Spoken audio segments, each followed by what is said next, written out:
Everyone, welcome back to another video. তো কবে আসবে দেবদা এবং শুভশ্রী অভিনীত ছবি ধূমকেতু?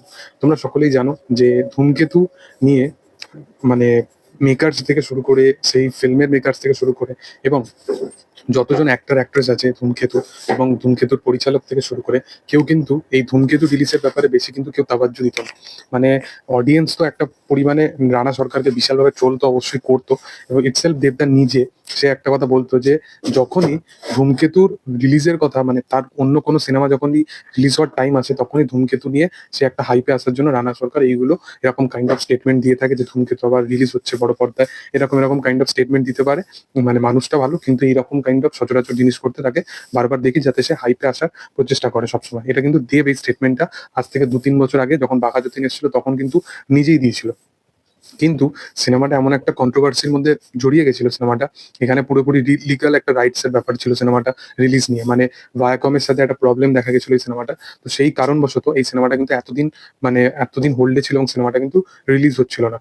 কিন্তু তোমরা এটাও জানো যে রানা সরকার বিশ্বস্ত মানুষ হোক না হোক, কিন্তু দেব কিন্তু ইন্ডাস্ট্রি এখন এই মুহূর্তে সব থেকে কিন্তু একটা বড় বিশ্বস্ত মানুষ। তো সেই কারণে তার তরফ থেকে কিন্তু এই পোস্টটা আসতে আমরা দেখতে পাই, এবং সে এটাও লেখে যে হোপফুলি এইবার মানে নেক্সট টাইমে কিন্তু তাদের আর প্রবলেম আর কিছু দেখা যাবে না। সে ক্লিয়ারলি কিন্তু এই জিনিসটা লেখে। তো এটা থেকে কিন্তু একটা জিনিস আমাদের কাছে ক্লিয়ার হয়ে যায় যে ফাইনালি কিন্তু ধূমকেতু বড় পর্দায় রিলিজ হতে চলেছে। এবার তোমরা সকলেই জানো যে রিসেন্ট টাইমে সৃজিত মুখার্জির আপকামিং কাজ লহ গৌরাঙ্গরে, যেখানে আহ, চৈতন্য মহাপ্রভুর বায়োপিকের উপর আমরা এই কাজটা দেখতে পাবো, এবং এখানে বিনোদিনী হিসাবে আমরা দেখতে পাবো হচ্ছে শুভশ্রী গাঙ্গুলিকে।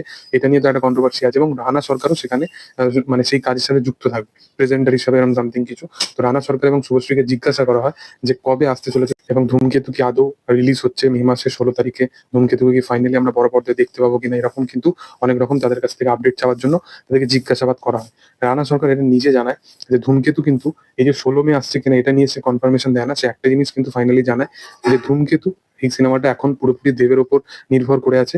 দেব যবেই চাইবে তবেই কিন্তু ধূমকেতু রিলিজ হবে। মানে এখন বুঝে যাচ্ছ যে দেবের ওপর কিন্তু পুরোপুরি, আগে এই বিষয়টা ছিল যেটা নিয়ে দেব অলরেডি একবার স্টেটমেন্ট দিয়েছিল যে তুমি যদি না পারো তুমি আমার উপর পুরোপুরি দিয়ে দাও, বাট এখানে ইগো ক্ল্যাশের ব্যাপার এসে গেলে সে আর সেই জায়গায় হাত দেবে না।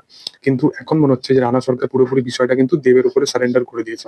এখন ধূমকেতুর পুরো ডিসিশন মেকিং এর ব্যাপারটা, পুরোপুরি ডিসিশন মেকিং এর ব্যাপারটা কিন্তু এখন পুরোপুরি দেবের হাতে আছে। তো সেখানে ফাইনালি হয়তো ধূমকেতু কবে রিলিজ করবে এখনো পর্যন্ত সেই রকম আপডেট তো ফাইনালি আসেনি, সম্ভবত 16 মেই করবে। বাট দেব এটা নিয়ে অফিসিয়ালি কিন্তু আপডেট সে খুব তাড়াতাড়ি হয়তো জানাতে পারবে, কারণ দেব জানে সে খুব একজন বিজনেস মাইন্ডেড একজন মানুষ, সে জানে যে কিভাবে তার সিনেমাকে প্রমোট করতে হয়। সে প্রত্যেকটা সিনেমা নিয়ে আলাদা আলাদা ভাবে ফাইনালাইজ করে যে কিভাবে কোনটাকে প্রমোট করবে। তো সেটা নিয়ে আর কোনো মনে হয় না যে প্রবলেমের সম্মুখীন হতে চলেছে এই সিনেমাটা। যে তোমাদের কি বক্তব্য অবশ্যই কমেন্টে জানাতে পারো এই বিষয়বস্তুটাকে নিয়ে। আর ভিডিও যদি ভালো লেগে থাকে অবশ্যই লাইক শেয়ার সাবস্ক্রাইব করে দিও। Thank you all.